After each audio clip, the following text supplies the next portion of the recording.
तो hello guys, welcome back again to my channel. और आज ये वीडियो होने जा रही है स्टोरी टाइम पे। तो चलो मेरा मेकअप करते हैं और साथ में स्टोरी सुनते हैं।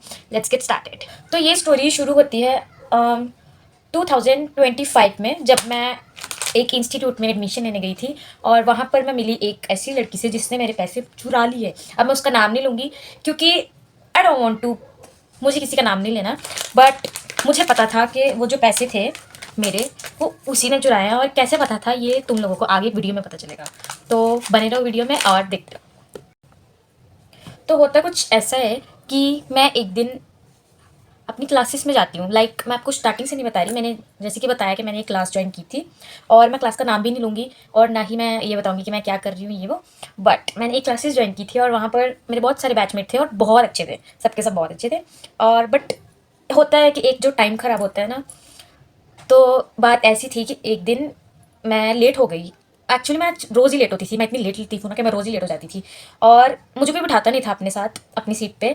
ऑब्वियसली मुझे अकेले बैठना पड़ता था, ना कोई मेरी फ्रेंड थी ना कुछ, मतलब बातें बातें सबसे होती थी बट फ्रेंड मेरी कोई बनी नहीं थी वहाँ पर। और मेरी एक ही बेस्ट फ्रेंड है, वो भी स्कूल टाइम से, और वो अभी तक है बस। और फिर ऐसा हुआ कि लास्ट बेंच पे एक जगह थी, तो मैं वहाँ पर जाकर बैठना चाहती थी। वहाँ पर एक लड़की बैठी थी, तो मैं वहाँ पर बैठ गई। मैंने उससे पूछा कि मैं बैठ सकती हूँ, तो उसने बोला कि हाँ आप बैठ जाओ। और मैं बैठ गई। उसके बाद मतलब मेरी उससे बात हुई। अब तुम साथ में किसी के बैठोगे तो इंटरेक्शन तो तुम्हारा होगा ही ना। तो मैंने उससे बात की एंड शी वॉज लाइक अपने बारे में बताओ एंड ऑल। मैंने सब बताया, उसने भी बताया और मुझे अच्छी लगी वो। मैंने ट्रस्ट किया और मैंने उसको बोला कि प्लीज़ कीप माई नंबर, आप मेरा नंबर ले लो और प्लीज़ मेरे को ना एक बार कॉल कर देना कि आपने सीट ले ली है, क्योंकि मुझे सीट अक्सर मिलती नहीं है और मुझे साइड पे चेयर पे बैठना पड़ता है, तो टांगे दुखने लग जाती हैं। तो इसलिए आप मेरे को ना, जब आप आ जाओ, मेरे को एक बार कंफर्मेशन दे दिया करो कि मैं आ गई हूँ और आपने सीट रख ली है मेरे लिए। तो उन्होंने बोला ठीक है, आप मुझे अपना नंबर दे दो। हमने नंबर एक्सचेंज कर लिया। नंबर एक्सचेंज करने के बाद ऐसा होता है कि मतलब नंबर एक्सचेंज करने के बाद ऐसा होता है कि नेक्स्ट डे मैं उसको मैसेज करती हूँ कि हेलो, आपने ऐसा वैसा कि मेरी सीट रख ली आपने। और उसने मुझे बोला कि हाँ मैंने सीट रख ली। और अगले दिन हम दोनों साथ में बैठे और मेरे को लगा कि यार वाओ, मैं इतनी इतनी डम हूँ, मैं इतनी जल्दी किसी को ट्रस्ट कर लेती हूँ। मैंने बोला कि वाओ यार, क्या बंदी मिली है, मेरे लिए सीट रख ली इसने, वाओ। अब मुझे लेट आने की भी कोई टेंशन नहीं है, अगर मैं लेट भी आऊँगी तो कोई बात नहीं। लेकिन मैं इतनी डम हूँ कि 2 दिन नहीं हुए मुझे अभी उससे मिले और तुम उस पर इतना भरोसा कर रही हो। लेकिन लेकिन लेकिन मैं गई और उसने मेरी सीट एक्चुअल में रखी थी और मैं बहुत खुश थी कि वाह मेरी सीट है। और मैं वहाँ पर जाके बैठ गई। बैठने के बाद ऐसा होता है कि हमारे ना टेस्ट चल रहे थे उस टाइम पे और हम टेस्ट दे रहे थे। टेस्ट देकर आते हैं और क्या हुआ कि उसका रूम चेंज हो गया था टेस्ट के दौरान। रूम चेंज हो जाते थे जब टेस्ट होता था, और उसका भी रूम चेंज हो गया टेस्ट के दौरान। तो जब वो आई और ऐसा हो रहा था कि मेरे को 1-2 नंबर से रहता था टेस्ट, और थोड़ी सी मैंने चीट कर लिया उससे। मतलब वो आई, मैंने उससे पूछा यार तुमको आता है? उसने बोला कि हाँ मुझे आता है। और मैंने उससे पूछ लिया कि लाइक इसका बताओगे तुम? उसने मुझे बताया कि ऐसे ऐसे। मैं तो उसको भगवान समझ बैठी थी कि बाहर टेस्ट भी बता दिया तुमने। और मैं इतनी खुश थी कि चलो सीट का भी मसला हल हो गया और मेरा टेस्ट भी हो गया। और क्या हुआ उसके बाद, हम दोनों बैठे थे और हम दोनों बाहर गए घूमने, मतलब कुछ खाने पीने के लिए गए। मैं उसको ले गई साथ में अपने। हम दोनों साथ में बैठ के खाया पिया और बातें बातें की। मैंने उनसे उसके बारे में उससे पूछा और उसने भी मेरे बारे में पूछा और मैंने बताया कि ऐसे ऐसे मैं यहाँ पे रहती हूँ और ऐसा। तो बात ऐसी थी कि सुबह के टाइम ना, जब मैं इंस्टीट्यूट आने वाली थी, तब मेरी मॉम जो है उन्होंने मुझे कुछ पैसे दिए थे। और तब मेरा नया नया कॉलेज स्टार्ट होने वाला था। तो कॉलेज में ना था कि कॉलेज मेरा अभी नया नया खुला था और कॉलेज में ना एक पोर्टल फीस होती है जो कि तुमको भरनी पड़ती है। मतलब एडमिशन तो तुमने भर दी और एडमिशन के बाद एक पोर्टल फीस होती है। हमारे यहाँ पे होता है, पता नहीं तुम्हारे वहाँ पे होता है नहीं। मेरे को वो पैसे देने थे और मेरी मॉम ने मुझे ना 600 रुपीज़ दिए थे और बाकी के मेरे खुद के पैसे थे। तो 600 रुपीज़ मैंने ऐसा किया कि 600 मैंने अपने फ़ोन के केस में डाल लिया। और मेरा फ़ोन इतना मोटा दिख रहा था ना उन पैसों से, क्योंकि उसमें मेरे खुद के भी पैसे थे और मम्मी ने जो दिए थे वो वाले। मम्मी ने बोला था कि 200 रुपये तुम्हारी पोर्टल फीस है, वो तुम भर देना और जो बाकी के पैसे बचेंगे वो तुम ले लेना। मैं खुश कि मेरी लॉटरी लगी है और मुझे बाकी के जो 400 रुपये बचे रहेंगे वो मेरे हैं। और क्या होता है, मैं गई और मैं सोच रही हूँ कि हाँ यार मुझे पोर्टल फीस भरनी है, अब छुट्टी होने वाली है तो चलेंगे। लेकिन छुट्टी के पहले हमारे 2 लेक्चर्स लगने थे और लेक्चर के दौरान मैं बैठी हुई थी, ऐसे ऐसे हेड डाउन करके बैठी थी और सामने स्क्रीन थी, स्क्रीन पर सब देख कर पढ़ते थे और मैं पढ़ रही थी।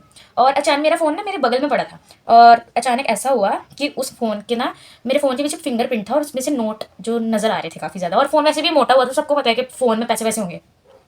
क्या होता है कि वो जो फ़ोन है उस लड़की ने, हम उस लड़की को बुलाएंगे चुड़ैल, और वो जो चुड़ैल है उसने मेरा फ़ोन उठाकर साइड में रखा। मुझे लगा कि लाइक उसको प्रॉब्लम हो रही होगी काम करने में, तो उसने वैसे ही रख दिया क्योंकि उसका खुद का फ़ोन साइड पे पड़ा है। बट क्या होता है कि मैं डैम श्योर थी, मैं 100% श्योर थी कि मेरे फ़ोन के केस में पैसे पड़े हैं। और छुट्टी हो गई। मैं चाह रही थी, हाँ मैंने सोचा कि चलो अब छुट्टी तो हो गई है, अब कॉलेज का काम निपटा कर क्या बोल रही हूँ मैं, निपटा कर घर जाएंगे। और उसी दिन मेरा 12th का रिजल्ट भी था और मैं बहुत खुश थी। तो मैं 3 आई गेस ढाई बज रहे थे और मैं निकल चुकी थी अपने कॉलेज में। कॉलेज जाते वक्त मैं कॉलेज पहुंच चुकी थी एक्चुअल में। और जब मैं कॉलेज पहुंची, मैं वहां गई अपने पोर्टल के लिए फ़ीस देने के लिए, और मैंने अपना फ़ोन का कवर देखा और मैंने ये फ़ील किया कि फ़ोन का कवर मोटे से पतला फ़ील हो रहा है मुझे। मैं इतनी डम्ब हूँ, मैंने ये नहीं सोचा कि पैसे गायब है, मैंने सोचा कि ये फ़ोन का कवर मोटा था, पतला क्यों फ़ील हो रहा है मुझे। और फिर मुझे पता चलता है कि जो फ़ोन का कवर में पैसे थे वो तो है ही नहीं। और भगवान की कसम, मैंने एक बार भी वो फ़ोन का कवर नहीं खोला था, एक बार भी। और मैं इतनी डम्बू, मैं अपनी गलती, भाई मेरे बैग में से मैंने इतना कूड़ा निकाला कि भाई कहीं तो पैसे, कहीं तो पैसे, कहीं तो होंगे। मैंने फिर वहाँ के जो सर थे उनसे कॉन्टैक्ट किया कि प्लीज़ आप कैमरे में चेक करो, कहीं मेरे पैसे तो नहीं गिरे। उन्होंने बोला कि नहीं बेटा, तुम्हारे पैसे नहीं गिरे। और फिर उसके बाद मैंने थोड़ा, मेरे को शक हुआ कि लाइक जब मैं वहाँ पर बैठी थी तो वो लड़की भी तो थी मेरे साथ, और उसने मेरा फ़ोन क्यों उठाया। और उसी के बाद से मेरे पास पैसे नहीं थे। मैंने अपने घर पे कॉल किया, मैंने अपनी मॉम को पूछा कि कहीं आपने रात को पैसे निकाल तो नहीं लिए थे। और मम्मी ने बोला कि बेटा सुबह मैंने तुम्हारे फ़ोन में पैसे देखे हैं, और गायब कैसे हो सकते हैं मुझे नहीं पता। और फिर डायरेक्टली मेरा जो शक है उसी पे चला गया। मैं कहना नहीं चाहती थी और ना ही मैं अभी भी कहना चाहती हूँ, आई डोंट नो, क्या पता मेरी मिस्टेक हो, बट आई एम 100% श्योर कि वो पैसे चुड़ैल नहीं चुराए हैं। मैं शक करना नहीं चाहती थी लेकिन मुझे हुआ, बिकॉज ऐसा था कि भाई ये कैसे हो सकता है, या तो मैं डम्बू या फिर मेरी थिंकिंग गलत है। बट नहीं, मैं गलत नहीं थी उस टाइम पे, मेरा शक सही जा रहा था। एंड गेस व्हाट, मैंने उस लड़की को डायरेक्टली कॉल किया कि हेलो, तुमने मेरे पैसे देखे कहीं। और मैं इतने डम्बू, मुझे ये भी नहीं पता कि अगर उसने चोरी भी किए होंगे तो क्या वो मुझे बताएगी, बिल्कुल भी नहीं। और मैं वहाँ पर परेशान होती जा रही कि भाई मेरे पैसे, मेरे पैसे, मेरे पैसे, अब मैं क्या करूँगी। और मेरी मम्मी मुझे बोली बेटा 600 रुपये थे ना, कोई बात नहीं, 200 रुपये भग के आओ, तुम ऑनलाइन भर दो। और मेरा दिमाग काम ही नहीं कर रहा था, 4 बज गए मुझे इसी बात को लेकर रोते रोते कि मेरे पैसे घूम गए। और बात ऐसी है कि जिसके पास पैसे नहीं ना होते उसको 600 रुपये अभी बहुत कीमती होता है। तो जो 400 रुपये मेरा होने जा रहा था वो तो मुझे मिला ही नहीं, और बाकी के जो पोर्टल थे वो तो चोरी हो गए। और उसके अंदर जो एक्स्ट्रा मेरे पैसे थे जो मैंने सेव करके रखे थे वो भी चोरी हो गए। मैंने उस लड़की को बोला प्लीज़ प्लीज़ प्लीज़, अगर तुमने कहीं देखे तो मुझे बता दो। और जैसे वो मुझे बता भी देगी, बिल्कुल नहीं, उसने मुझे नहीं बताया। और उसके बाद मैंने कैमरा चेक करवाया सर से, प्लीज़ आप मेरी सीट का कैमरा चेक करो। उन्होंने चेक तो किया, बट द थिंग इज़ वहाँ तक रेंज नहीं जा रही थी। मैंने खुद भी चेक किया, वहाँ तक अनलकीली वहाँ तक रेंज नहीं गई। और मेरी उस लड़की से भी थोड़ी बहस हो गई क्योंकि मैं थोड़ी सी मुँहफट हूँ, तो हम समझ ही गए होगे। मैं थोड़ी सी मुँहफट हूँ। मैंने बोला कि if you have seen please tell me. And she was like मैं आपको ऐसी लड़की लगती हूँ, मैं पैसे चोरी नहीं करती। तो मैंने बोला कि आपने मेरा फ़ोन उठाकर साइड पे क्यों रखा था। शी वॉज लाइक ऐसे ही, ऐसे क्यों, मेरा फ़ोन है, तुमने उठाया क्यों। और तो उसके बाद मुझे कुछ समझ नहीं आया कि मैं उसको क्या बोलूँ। बट मैंने उसको बोला कि प्लीज़ आप एक बार इंस्टीट्यूट आ सकते हो, हम दोनों बात करेंगे सबके सामने। And she was like yes कल आते हैं। मैंने बोला ओके, और मैं कल गई इंस्टीट्यूट। गेस वॉट, 3-4 दिन, उससे भी ज़्यादा वो आई ही नहीं। इससे बड़ा शक का क्या उसे बोलते हैं, सुराग क्या हो सकता है। 3-4 दिन वो आई ही नहीं, 3-4 से भी ज़्यादा लगा लो तुम। और फिर उसके बाद मैंने, वो लड़की पढ़ने में भी कुछ खास नहीं थी क्योंकि उसने जो भी मुझे टेस्ट में आंसर बताए थे वो गलत थे, और इस बात का दुख मुझे ज़्यादा हुआ था। तो मैं थोड़ा समझ गई थी कि भाई डायरेक्टली अब मैं किसी को बोल नहीं सकती, बट आई हैव टू, मुझे दूर रहना पड़ेगा, मुझे अपनी सेफ्टी खुद ही करनी पड़ेगी। तो गाइस, अगर आप भी ऐसे किसी पे मेरी तरह अंधों की तरह विश्वास कर लेते हैं तो मत करें, बिकॉज मेरे जो पैसों का नुकसान हो, देखो 600 रुपये कोई बड़ी बात नहीं होती, बट उनसे पूछो जिनके पास पैसे होते ही नहीं हैं। और मैं इतना रोई कि भाई मेरा 600 रुपये गुम गए, अब क्या होगा, 600 रुपये गए, 600 रुपये गए। भाई क्यों क्यों रो रही है। मेरी मम्मी मेरे को बोली मैं तेरा थप्पड़ लगाऊंगी अगर तू रोई 600 के पीछे। और उसके बाद क्या होता है गाइस कि मैं घर चली गई रो पीट कर, और गेस व्हाट, मेरे 12th में 87% आए थे, और मैं थोड़ा सा और अपसेट हो गई। लेकिन मैं खुश भी हो गई बाद में कि 87, वाओ। पहले मैं उदास थी कि भाई 87 90 टच कर लेता, बट मुझे लगा कि जैसे ही मैं स्टूडेंट हूँ 87 बहुत आते हैं उसके लिए। तो मैं खुशी खुशी उस चीज़ को भूल गई, लेकिन अभी भी मेरे दिमाग से नहीं जाता क्योंकि 600 रुपये तो मेरा था ना, वो मुझे मुझे मिला था वो, उसमें से 400 रुपये मेरे थे और 200 रुपये पोर्टल के थे। अब कुछ कर तो सकते नहीं है, लेकिन कोई बात नहीं, हम और पैसे कमाएंगे और पैसे घुमाएंगे, सॉरी, और पैसे कमाएंगे और पैसे जोड़ेंगे। तो अब हम लगाएंगे लिपस्टिक, क्योंकि सारा मेकअप मैंने बातें करते करते कर दिया है। ये कुछ ऐसा लग रहा है, मुझे बिल्कुल अच्छा नहीं लग रहा, बट चलता है।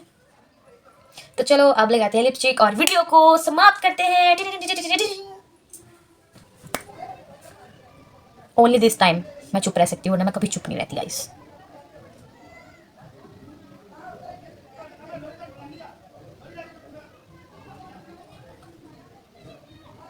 सोचो वो जो 400 रुपये मेरे हाथ में आना था, उसका लिप लाइनर आ सकता। मेरे लिप लाइनर की हालत तुम देख ही सकते हो, खस्ता।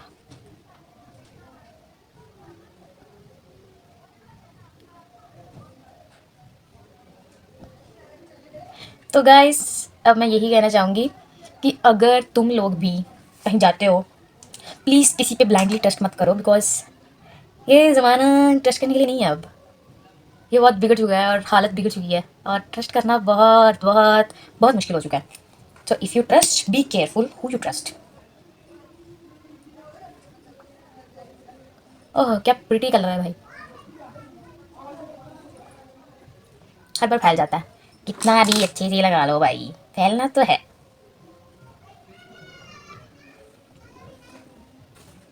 अरे भाई मैंने अपनी लिप ग्लोस को हाथ में पकड़ लिया। छी,